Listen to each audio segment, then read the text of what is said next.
This is News 25 Daybreak. Right now on News 25 Daybreak, new leaders, new challenges. The River City gets ready to see both red and blue. The place to be. Downtown Evansville draws in big crowds thanks to a new landmark. And a News 25 traffic alert. Oh dear, a four-legged problem drivers need to watch out for. Good morning. Thank you for joining me bright and early on this Thursday morning. I'm Jordan Vandenberg. Welcome to News 25 Daybreak. All those stories, including the shocking developments in the Joe Paterno sex scandal case at Penn State University. All that's coming up in just a little bit. But first, let's get a look at our forecast this morning. It is a cold bite to the air this morning, and David Heckert's been chewing on your forecast. Dave.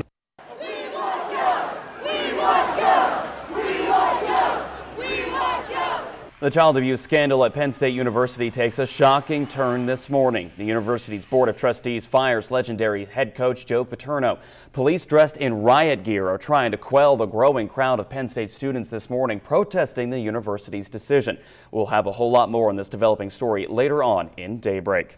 And our top story this morning at 6:01, the new leadership in the River City faces new challenges this morning. The next Evansville City Hall will feature shades of both red and blue. A Republican in the mayor's office and Democrats dominating City Council. While this appears to be the recipe for legislative gridlock, Mayor-elect Lloyd Winnecke says City Hall won't resemble anything like Capitol Hill. City leaders say the two parties can and will work together to move Evansville in the right direction. At the end of the day, I'm going to be a mayor for the entire city, and the city council is going to be a council for the entire city.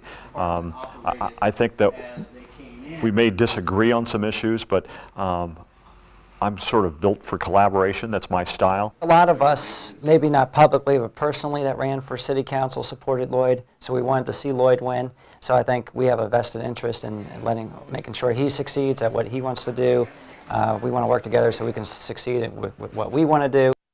The newly elected council members say the council and the mayor already agree on some of the key issues, one of them being taking down a tri-state icon, Robert Stadium. Meanwhile, Democrat Rick Davis is trying to piece together what went wrong in his bid to become Evansville's next mayor. He says dissent among the Democratic ranks ultimately led to his demise. The Democratic dissension goes all the way back to the primaries when Davis first announced his candidacy before Mayor Weinzappel even announced his next step. Davis says from the start, the local Democratic Party did not support his campaign. You're supposed to count on your base. You're supposed to count on your Democrat support. Says he plans to support the new mayor-elect and encourages his supporters to do the same, even if Democrats did not support him. And the political scene continues to change in the River City this morning. A county Republican says he's ready to fill the void left by Lloyd Winnecke. Vandenberg County Council President Joe Kiefer says he wants to take over Winnecke's current role as the county commissioner. So far, Kiefer is the only person to step forward and express interest.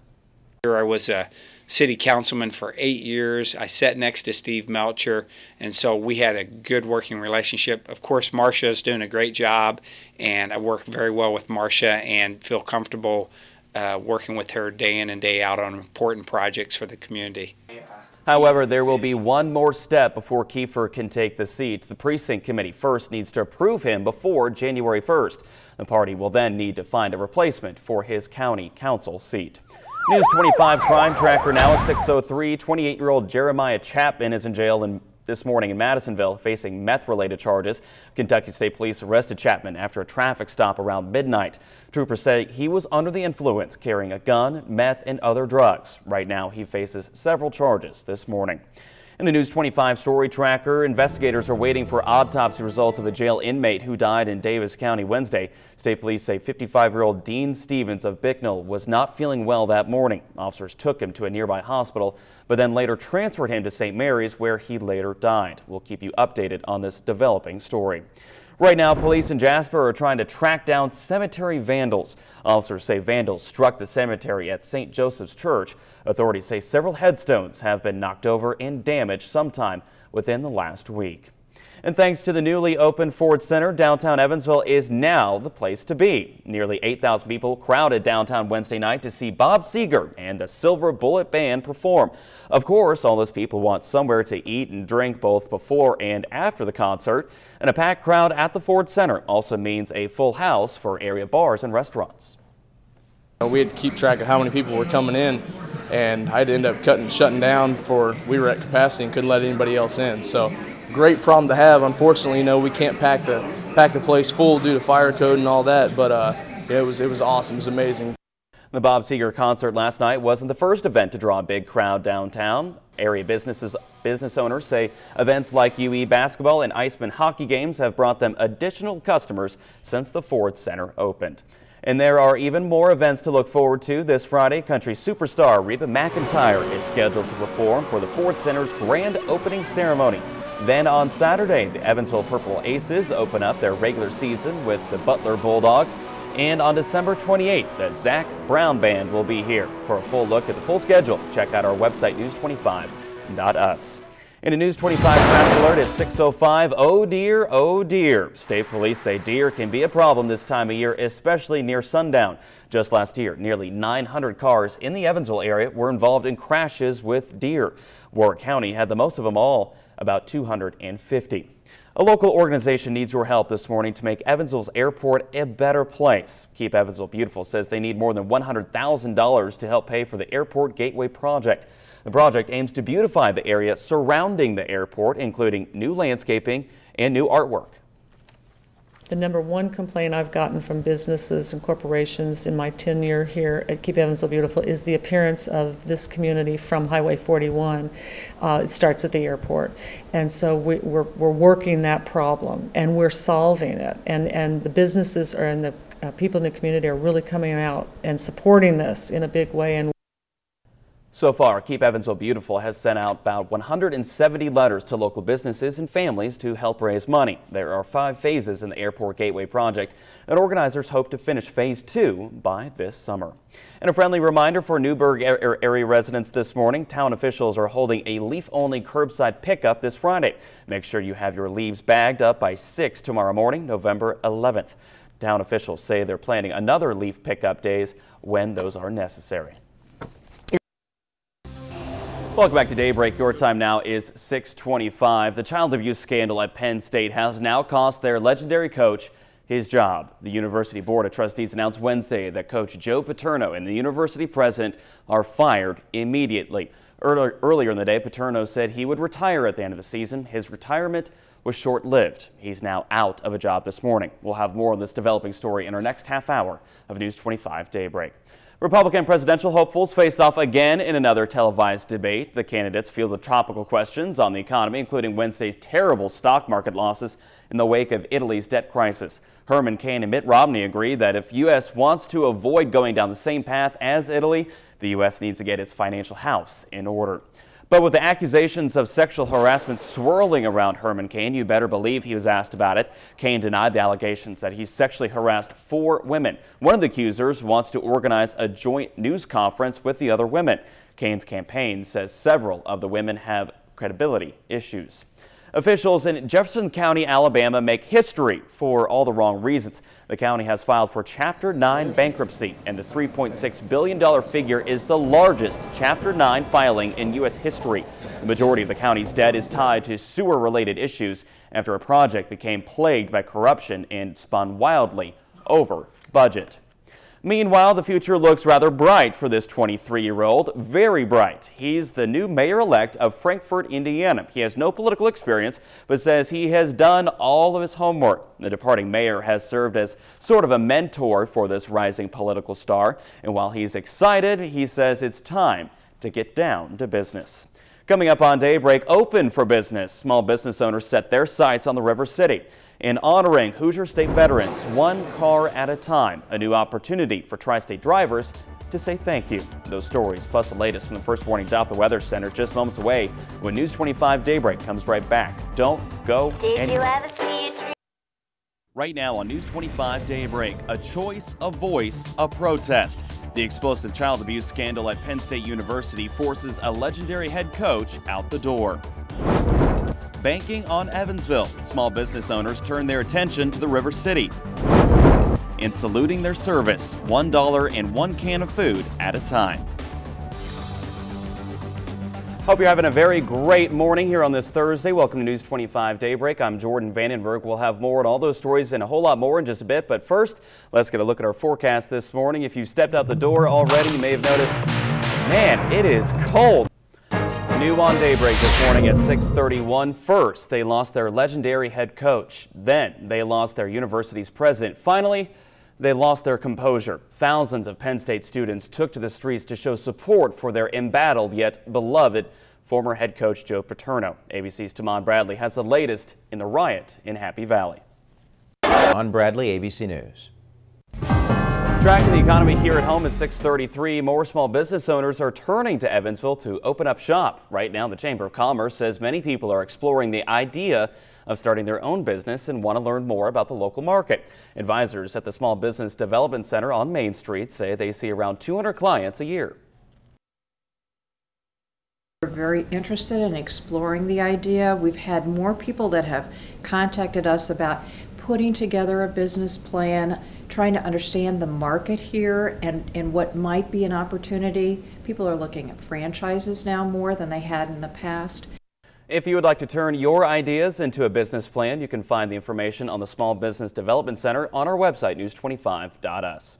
And with more businesses comes more competition. Lewis Bakeries in Evansville has a new product to keep up with competitors. Owner Jack Lewis says the new soft-style Trim-O sandwiches only have about 90 calories. Lewis says the new bread line will increase the company's presence in the diet brand market, especially here in the Midwest. The company started in southern Illinois, but then moved to Evansville back in 1965. There are now 5 bakeries ranging from Green Bay to Birmingham. And a word of caution this morning, law enforcement wants to warn small business owners to keep their eyes peeled for cybercrime and identity theft. The Federal Cybercrimes Task Force shared their advice to the Green River Area Development District Wednesday. Detectives say online thieves target everyone. And they are not just hitting businesses, but they're hitting government entities, they're hitting municipalities, any place that money is exchanged hands, any place that does online banking could fall prey to this type of victimization. Officers say when doing business online, it's a good idea to have the people on the other end follow up with printed material in the mail. This morning, investigators are trying to find out what set an Evansville home on fire Wednesday. The house is on South Denby Avenue. That's just off the Lloyd Expressway. Firefighters were able to knock the fire out in less than an hour. Neighbors reported hearing a pop right before the fire started. Firefighters don't know the cause of the fire at this time, but did say the house did not have utilities. Dozens of children are in the hospital this morning following a school bus crash Wednesday. Police say somehow the bus scraped a pole, which caused several windows to break. The bus driver and 49 children were taken to the hospital. Most of their injuries are reported to be minor. No other cars were involved. Drivers in the Hoosier State will soon have a new way to honor America's veterans, simply by hitting the road. The state will release 5 new license plates to honor Indiana veterans. That's 1 plate for each branch of the military. The state will also issue new driver's licenses for veterans with a small V on them indicating their service. Starting next year, you can purchase the new plate for $15. That money will go to the state's Military Family Relief Fund. And once on the shelf for several years, layaway is making a big comeback. Many of the large national retailers like Walmart and Kmart are offering layaway this holiday season. Shoppers say the program makes holiday shopping easier because it guarantees your purchase. However, marketing experts say, like anything, it has a downside. All right. Layaway tends to be more expensive because they're not charging interest, it's a set fee. Layaway also comes with a penalty if you do not complete the purchase. Right now, Walmart and Kmart both charge a $10 cancellation fee after a certain date. The Tri-State community gives the JROTC a huge salute for their service this morning. On Wednesday, the JROTC delivered 2 tons of food and more than $3,000 cash to the Tri-State Food Bank. Students have spent the last few weeks collecting food and cash to help local families in need. The food bank's executive director says it's nice to see young people stepping up to help their community. The cost of food has just skyrocketed in the grocery stores. So there's a lot of people out there that were making it before, but now with the higher cost in food and fuel, they can't stretch their dollars nearly as much. The food bank says they now have enough food to feed about 3,000 people. The American Red Cross would also like to thank Tri-State volunteers this morning. The organization now has 800 totes stuffed and ready to go to area veterans in need. The Totes of Hope program provides veterans with a bag full of necessities and some of life's little luxuries. The program started right here in the River City. It's heartwarming to see an idea that was created here locally, to see that it's a need that people have recognized and are spreading to other communities. It's a really great thing to do. It's a great way to get the community together, and you really can't thank our veterans enough. This is the third year for the Totes of Hope campaign. Since beginning in Evansville, the program has spread to 13 other locations. Say it ain't so, Joe. Say it ain't so. Coming up on Daybreak, a legendary coach fired and a university in turmoil. Welcome back to Daybreak. Your time now is 6:47. Penn State fired a head coach with 409 career wins. Penn State fired a coach who, over 46 seasons, never faced sanctions from the NCAA. The University Board of Trustees fired a head coach Wednesday night because they felt they had to. Legendary football coach Joe Paterno and the president of the university are both out of a job this morning. Both men are accused of simply not doing enough back in 2002. A graduate assistant told Paterno he saw former assistant coach Jerry Sandusky reportedly abusing a boy in the team's shower room. Paterno told members of the administration who failed to notify police. We want you! We want you! We want you! We want you! And upon hearing the news, hundreds of students flooded the streets of State College, Pennsylvania Wednesday night. The crowd tipped over a news van and decried the media for going on what students call a witch hunt. And police in riot gear confronted the unruly mob of students after tipping over that news van and pelting a photographer with a rock. The wild and almost surreal scene featured police using pepper spray to control the crowd. Prior to the scandal, the Penn State University football team and its fan base prided themselves on doing the right thing, the right way. And the story of Penn State scandal broke on Saturday. Now, over the course of 5 days, it's reached the federal level. The U.S. Department of Education plans to launch an investigation into Penn State's handling of the sexual abuse allegations.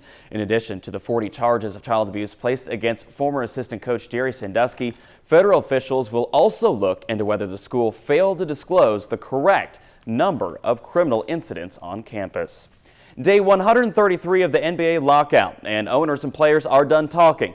But just for now, both sides will head back to the bargaining table at noon today after meeting for nearly 12 hours Wednesday. Commissioner David Stern says the league has stopped the clock and will continue to negotiate. Welcome back to Daybreak. Here's a look at your stories making headlines this morning. Say it ain't so, Joe. A legendary coach is fired and a university is in turmoil. We have details straight ahead. New leaders and new challenges. The River City gets ready to see both red and blue. And downtown Evansville draws in crowds thanks to a new landmark. We'll have more of those stories about 4 minutes. But first, let's get a look at our forecast. Welcome back to Daybreak. Your time now is 6:56. Here's a look at your top stories this morning. Child abuse scandal at Penn State University takes a shocking turn this morning. The university's Board of Trustees fires legendary head coach Joe Paterno. Police dressed in riot gear are trying to quell the growing crowd of Penn State students protesting the university's decision this morning. The protesters even tipped over a news van and took down light posts in their demonstrations. But here at home, the next Evansville City Hall will feature both shades of red and blue, a Republican in the mayor's office and Democrats dominating city council. While this appears to be a recipe for legislative gridlock, Mayor-elect Lloyd Winnicky says City Hall will not resemble anything like Capitol Hill. City leaders say the two parties can and will work together to move Evansville in the right direction. The newly elected council members say the council and the mayor already agree on some of the key issues, one of them being taking down a tri-state icon, Roberts Stadium.